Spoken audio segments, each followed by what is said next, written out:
I'm 19. That's it. You stay with me. I'm revoking your bond.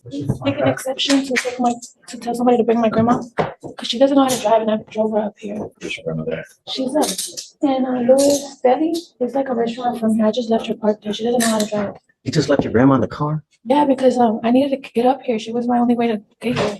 Is she in approaching on the cafeteria, the GED that you wanted her program to get into? She's in the process of enrolling, which I probably not what court wanted to hear. But Where's she? Come up, ma'am. transportation and some living situation issues right now. Let's find out. What are you doing with your life, ma'am? What am I doing with my life? Right now, I'm currently barely getting stable at the house. I just recently moved house with my grandparents, but we switched locations from over there, Galleria, to over here, Aldine, Westfield. Still living with your grandparents. Yes, I'm the only one that lives with them. I'm the one that tries to help them out. How old are they? They are 65 and up. I don't need help. Are they ill? My grandma is. Hey, what do you do? Are you working? You going to school? I'm not working no more right now. I just recently left my job 2 weeks ago. Why? I told you to get a job, not lose a job. I already had a job when I had first seen you, but I left it because it's a 40-minute drive away. I don't have transportation right now. So what have you been doing between now and then, since the last 2 weeks? Well, I've been looking for a different job nearby, and I got an interview coming up on the 8th for Academy Sending you for a drug and alcohol test now. What are you going to test positive for? for THC. Not going to go well for you, Ms. Castillo. I should be there from the first time that we got arrested. So you haven't smoked since the last time you've been arrested? Because I think she's saying it may be something still in her system from when she was here. I don't see the date. I mean, from August? That's what, 60 days? Really? Really? Yes, sir. I'm sending you for a drug and alcohol test right now, Ms. Capetillo. What I seem to think is happening is that you're not doing anything but smoking weed and doing nothing. It's not And right. that's not gonna happen. Really? We'll see. I'm sending you for a drug test now. You must come right back and we'll see what happens. Hey, are you coming to hang out or what?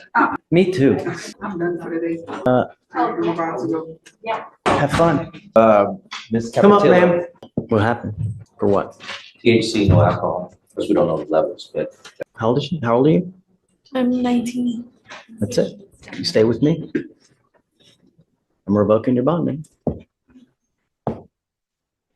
Make an exception to tell somebody to bring my grandma because she doesn't know how to drive, and I drove her up here. where's your grandmother?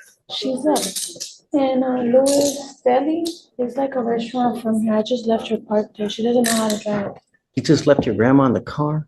Yeah, because I needed to get up here. She was my only way to get here. Is she in a, Does she have a license to drive? Do you even have a license to drive? I don't, sir. so your grandmother drove It's you like or you one drove thing her? after the I other. drove my grandma here. Why'd you I bring don't her have here? any transportation, sir. I had to You get. can't drive if you ain't got a license and insurance. I was trying to provoke this. I was not trying to get arrested, sir. Everything we asked you to do, you did the exact opposite. Sir, I was working on it. I just need you to help me with this. I'm just asking you for like one more week, and I'll get it together. I haven't been smoking. I'm sorry. That's been there for a minute. I haven't smoked because I know I have. Yeah, I believe it. The tests are gonna eventually show something else, and you're not gonna believe me. I don't know what to I tell you, can Mr. tell- Slider, but I mean, it's like, it's literally, it's one thing after the other with Hear me me. out, sir.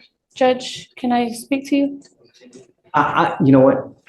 I don't want to talk about the case, and you're really in enough hot water as it is. Because the problem is your grandmother probably doesn't have that many resources as is. So who do you have now that's going to pony up $10,000 to get you out? You stuck like Chuck now for the next couple months in custody. All I asked you to do was be clean and do something productive. I can. She goes with you. Oh, hey, Mr. Slider, what was her last name? Capetillo, Capetillo, that's right. Page 6. 56. Not only that, she bond forfeited how many times?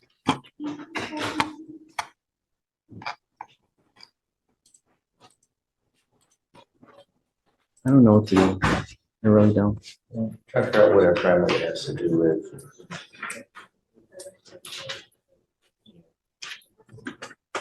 She has. Because the problem is that like, I can't let her drive home. She don't even get a license and insurance. So even if I let her out, I can't let her drive. Will you do me a favor? Will you ask her if grandmother has the ability to drive? Drivers, or is there Right. someone else that can come here and drive her? I'll find out. Please. Thank you, Judge. You'll get that, Judge. You don't even smoke cigarettes. Oh, hell no. You'll get there. Oh, I hope so. You know, No doubt about it. at Anything one- don't smoke cigarettes to get there. Well, I take that back. My grandma didn't smoke neither, but he did. 15 years old. I know people who smoke packs of unfiltered cigarettes that live to 90. Yeah. That's not much. You know, I wanted to let you know that I'm bringing you out here because I feel really bad. But you've done nothing to help yourself. But smoke weed, you're driving without a license, and you continue to violate conditions of this court. You didn't show up like a week or two ago, you know? So it's one thing after the other. We are trying to do everything in our power to get through to you to try to better your. The judge immediately takes control. What starts as an excuse about transportation quickly turns into a bigger issue. Poor judgment, unstable life choices, and zero accountability. Leaving your grandmother parked in a car while you walk into court, that's not responsibility. That's a red flag, triangular flag.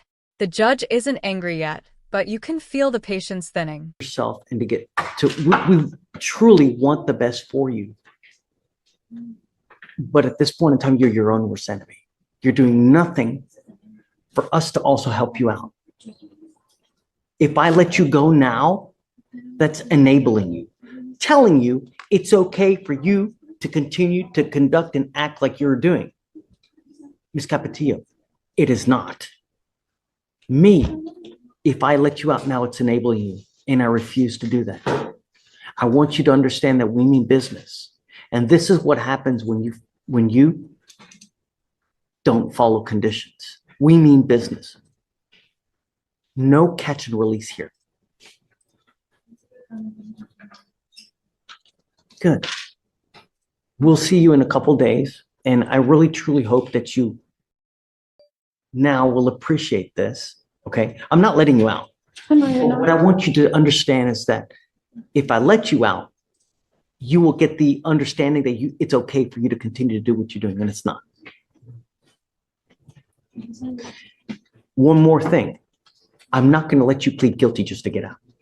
You pleading guilty to a theft case will be the absolute worst thing you can do because you will become unemployable. No one will hire you. You will be unable to get an apartment, a loan for anything, to get a car, a house, apartment. You want funding for financial aid for schooling for this, not with a theft conviction. But I want you to understand that we mean business. And I hope that this is the length that we have to go to. All right? Okay, thank you. Whoa, hold on. I need to decide this. One more thing.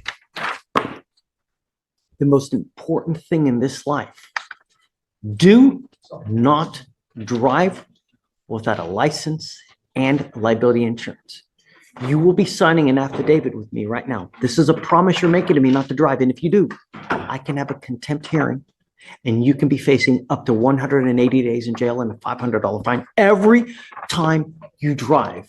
If you get into a car and you get into an accident and you don't have insurance, you've completely messed with everyone.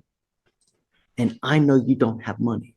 But if you get into an accident with someone who's got like a BMW Jaguar, or even whatever it may be, they're out a ton of money and it's not fair. All I'm trying to do is what's fair.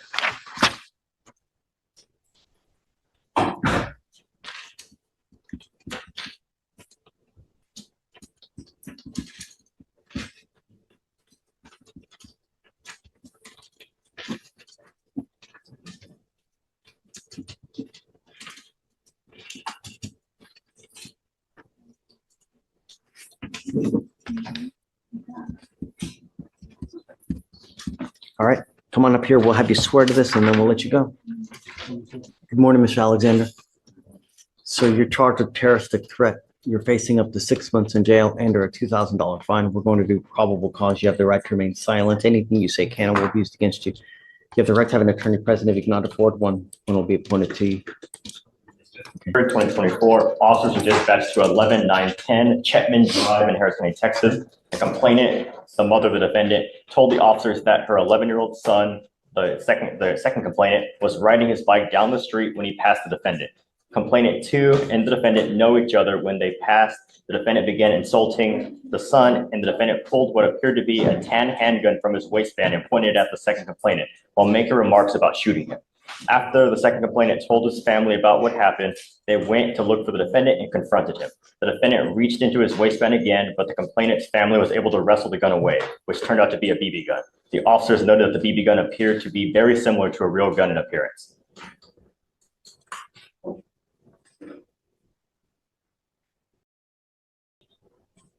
Alexander, are you here with anyone today? Sure. Who are you here with? Go grab her, please. Go grab your mom. Are you mom? Yes. Come on up. Come on up, Mom. This is where the case pivots. The judge isn't guessing. He's confirming. No job. No school. Admitted THC use. At this point, the court is no longer hearing excuses. It's hearing patterns. And patterns get people locked up. Good morning. Hi. Thank you so much for coming. No problem. Did you hear everything that happened? Some of it, I couldn't hear all of it. Let's hear it again. Okay, do you mind, please? Yes, Your Honor. Thanks. On September 23rd, officers were dispatched to 11910 Chetman Drive in Harris County, Texas. The complainant, the mother of the 13-year-old boy, told the officers that her son was riding down the street riding his bike when the son passed the defendant. The complainant and the defendant know each other, and when they passed, the defendant began insulting the son, and the defendant pulled what appeared to be a tan handgun from his waistband and pointed it at the complainant while making remarks about shooting him. After the complainant told his family about what happened, they went to look for the defendant and confronted him. The defendant reached into the waistband again, but the complainant's family was able to wrestle away the gun, which turned out to be a BB gun. The officers noted the BB gun appeared to be very similar to a real gun in appearance. Lucky he's not charged with aggravated assault. You know, they could charge you with a very serious offense where you're looking at serious time in prison. You're lucky they didn't, Mr. Alexander. How old are you, sir? You're 18. What do you do with yourself these days? Spit the gum out, man. You chewing gum? Your attitude toward me right now, Mr. Alexander, it really, really sucks. You have an air of arrogance on you. Either that or... Has he been with you all morning? I'm sorry? Has he been with you all morning? Yes. If I drug test you right now, what's going to show up, Mr. Alexander?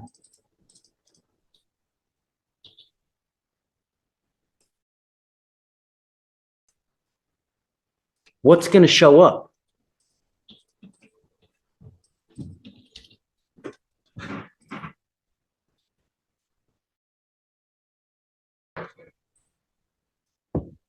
I'm sending him for a drug and alcohol test right now. I'd like to know what, if anything, is in his system.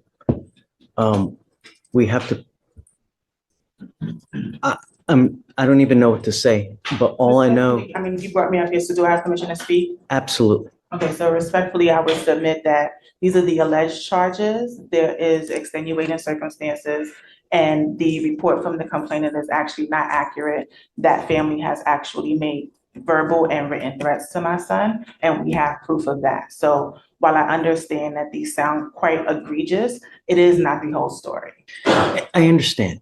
And I know that there's always two sides to a story. I get it. And you will have the opportunity. But within the first 5 minutes that I've met him, his behavior towards me, his demeanor, the way he looks, just. That's anxiety. He's standing in the courtroom. He's standing in the courtroom for the first time. And he doesn't have his attorney. He doesn't have an attorney yet. and this is a process that's foreign to him. So what I would, implore from you is don't take his demeanor as disrespect. It is, he is anxious. He's been anxious all morning. He has been with me all morning, and he doesn't really know what to say. So I understand that you're getting a first impression from him, but he is still a very young adult, and this is his first experience in a courtroom. Right. I agree with you. Mr. Alexander, what you need to understand is that you're 18. You've got this bag of money on your neck, and this life is but a very, very short. Look at me. Look at me. This life is a very short one, and it can be a very happy life, or it can be a rotten, miserable existence of a life. What you do now will dictate the next 40 to 50 years of your life. You work hard now at 18 to 20 to 30 to maybe 40, so that you're not working like a dog when you're 70 to 80, and you can actually have a life and retire. This, by picking up criminal cases at 18, you're moving backwards. How far did you even make it in high school?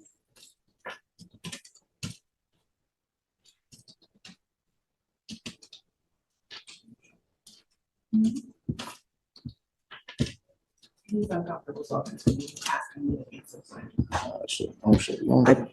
I want you to answer. I want to get to know you, Mr. Alexander. I want to know what's sorry? Said 11th grade, Your He said Honor. 11th grade.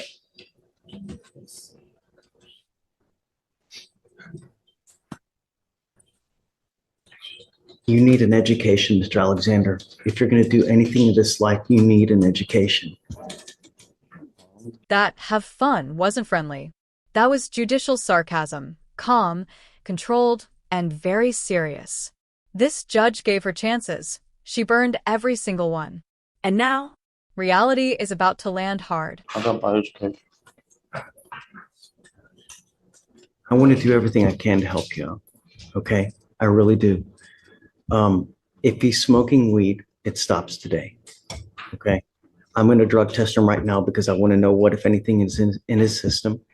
If he tests positive, then I'm going to test him again in 40 days, give or take. The marijuana stops now. And I want him to get back in school. He either needs to be in school full-time or get a full-time job so that he's not running in the streets. Mr. Alexander, I am also making it a condition of your bond that you're not allowed to have any kind of weapons whatsoever for any reason. I can give you a lawyer to try to help you out as much as I can, and I will waive all your fees so you won't be responsible for any cost for anything. Thank you. All I want is him to be as productive and as good of a person as he can be. And starting out with criminal cases at 18 and to where he can't even talk to me, we need to change that.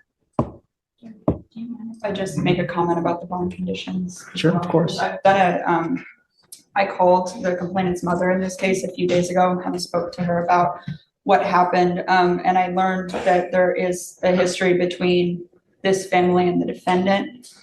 Back in the summer, this defendant stole a gun out of the complainant's house. He asked to enter the house under the guise that his mother had kicked him out. Went into one of the complainant's uncle's bedrooms and stole a gun. He FaceTimed the complainant's uncle a few days later, flashing the gun, telling them that he was going to come hit up the house while flashing the gun at him. They used to walk to the same bus stop. They used to come out of the same bus stop, the complainant and this defendant. The complainant is terrified of the defendant. We've asked for no contact. We've also asked for GPS monitoring because of that. They don't attend the same school, but they were stopping at the same bus stop. Now the complainant asks that his uncle walks into the school bus every day because he is so scared of the defendant. And as I think is mentioned in the PC statement, the complainant in this case is 13 years old. Was there a police report filed for that incident? There was. I have the incident number. For that one you're referring to about the gun? Yes, where the gun was stolen. What happened? They didn't follow it up. They didn't call the police. They didn't, theft of a firearm is a very serious felony. According to the complainant's mother, they filed a report. She provided me with an incident number. How long ago was this? This was she said July. It was in July. I can attempt to follow up with the responding agency. I'm not sure if it was the sheriff's office or not, but I mean, either way, there is like a history between these two families. And the complainant and his mother are both in fear of the defendant.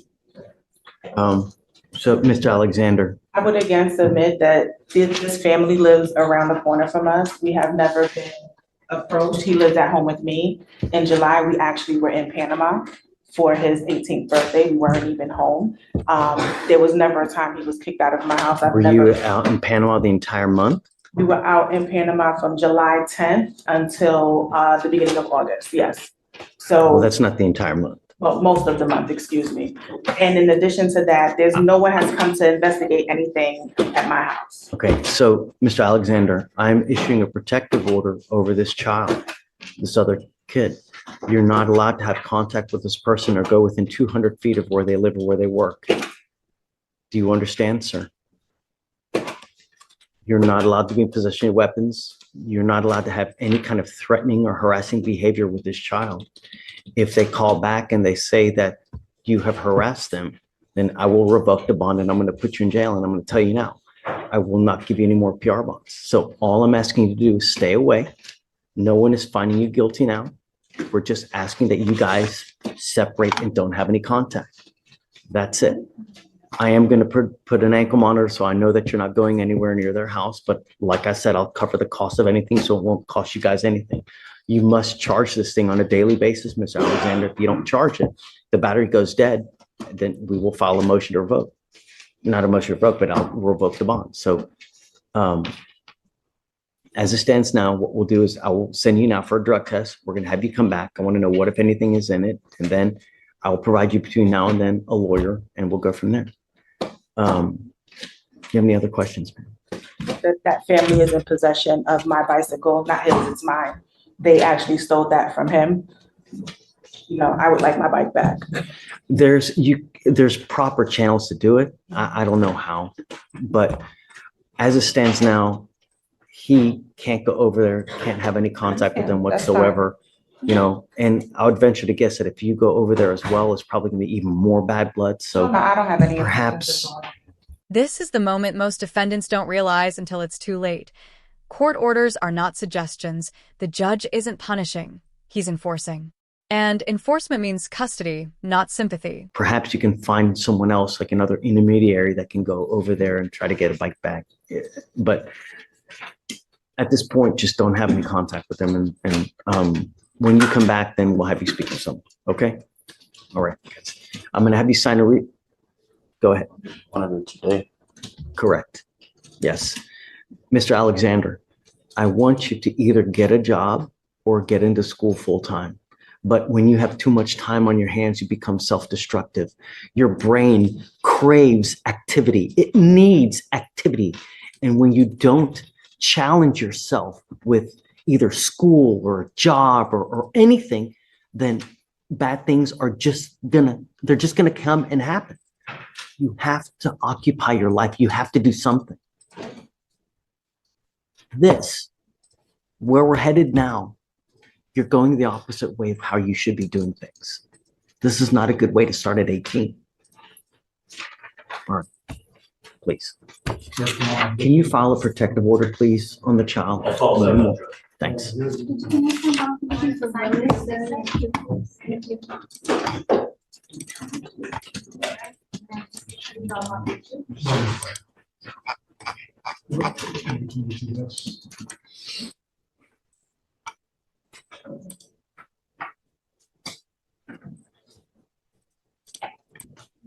Okay, Mr. I'm here, Mr. Alexander. Come up, Mr. Alexander. Mom, come on up.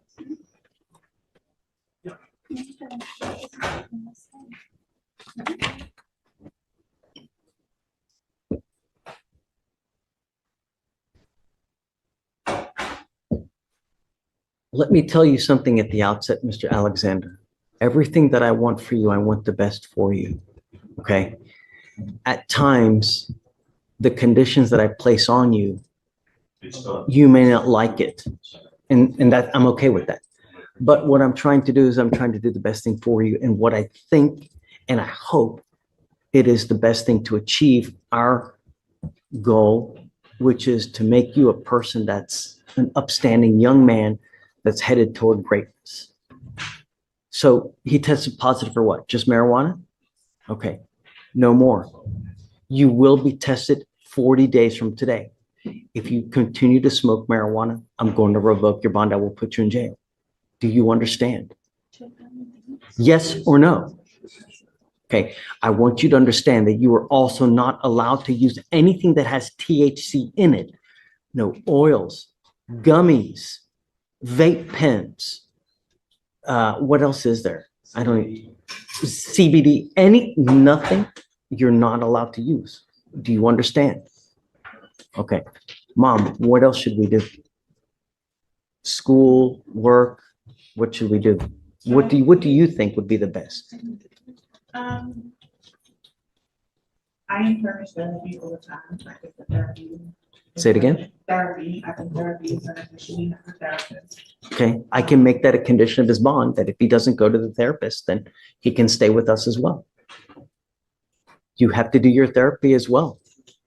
Mr. Alexander, what happens if you don't do your therapy? I want you to understand this one more thing. I want you to be nice to your mom. The conditions that I place on you now has nothing to do with your mother. If your mother tells me that you're disrespecting her or not being nice or not following her rules, you will stay with me. Do you understand, sir? That's not an issue at all. My son, he is respectful to me. I hope so. I really do. Yeah. Do you think that we need to put a curfew on him? I don't think he needs a curfew. I think he's good. Okay. I want to do whatever you think is right. So if you need anything else in the future, if you want anything else, all you have to do is let Mr. Elick know, and then we can help you out with whatever. What about school or work now? The educational treatment center. Okay. He's on probation. He has a relationship with them. Wait. Is he on probation now? No, he's not on probation. Okay. He was in the GD program there. Great. He has a relationship with them. Okay. And so, the hardship is transportation. He was doing Z-Trip before for pickup and drop off. If we can make arrangements for him to participate. And just like that, bond revoked. No yelling, no theatrics, just consequences. This is what happens when excuses outnumber effort. In that program, he did exceptionally well there. They have familiarity with him and a relationship with him. Despite the charges, like I said, there's great extenuating circumstances, but he is quite intelligent. And he, there's a lot more to this story and his story than is shown in, the affidavit that is being presented to you. But AJ, I call him AJ Alvis, he has a lot going for him more than this statement shows. So if he has the right circumstances, I think that he'll do. Mr. Alexander, why do you always look so upset? Sorry? When you smile and when you're nice to people, it goes a long way. It really, really does. When you meet with these people, they have your life in their hands. And if you go up there and you act aggressive or passive aggressive, you're not going to get what you want. But if you go in there, if you're nice, you crack a joke and make them smile and make them laugh, you can have them eating out of your hands. I feel like I'm talking to him, you're just not getting anything. No, I think he hears you. I think that they're, like I said, there's a component of anxiety and depression. Is he taking any medication? He's not. Other than for he has physical conditions that he takes medication for. Has he been diagnosed to take anything? Or no? Excuse me, I'm sorry. Has he been diagnosed or anything? Any, I guess anything. Yes. Okay. He's also had 49 surgeries against him. For what? He has a rare incurable condition. There's a lot more to the story than you know. No. I will help you as much as I can. I really do. And anything you need, he works with the managers assigned counsel, so they have resources. All you have to do is ask, and we can give you whatever we have. We're prepared to give to you. And like I said, Start with making sure that he has transportation to get to the GED program. we can look into that, certainly. Yeah. From my home, that would definitely benefit. He has a desire, he just needs the path, and he needs to mitigate the depression. You have to want it as well, AJ. If you don't want it, you'll end up nowhere, man. Okay. So we'll just reset your case now. We'll set you out 40 days. We'll have him come back to the next setting. He's going to test. I hope he tests negative, and we'll go from there. Anything in between, just let me know whatever you need. Mr. AJ, don't pick up any new cases, and don't be talking to the 13-year-old. That's all I'm asking you to do. No contact. Okay. Good luck. Thank you. Take care. Okay.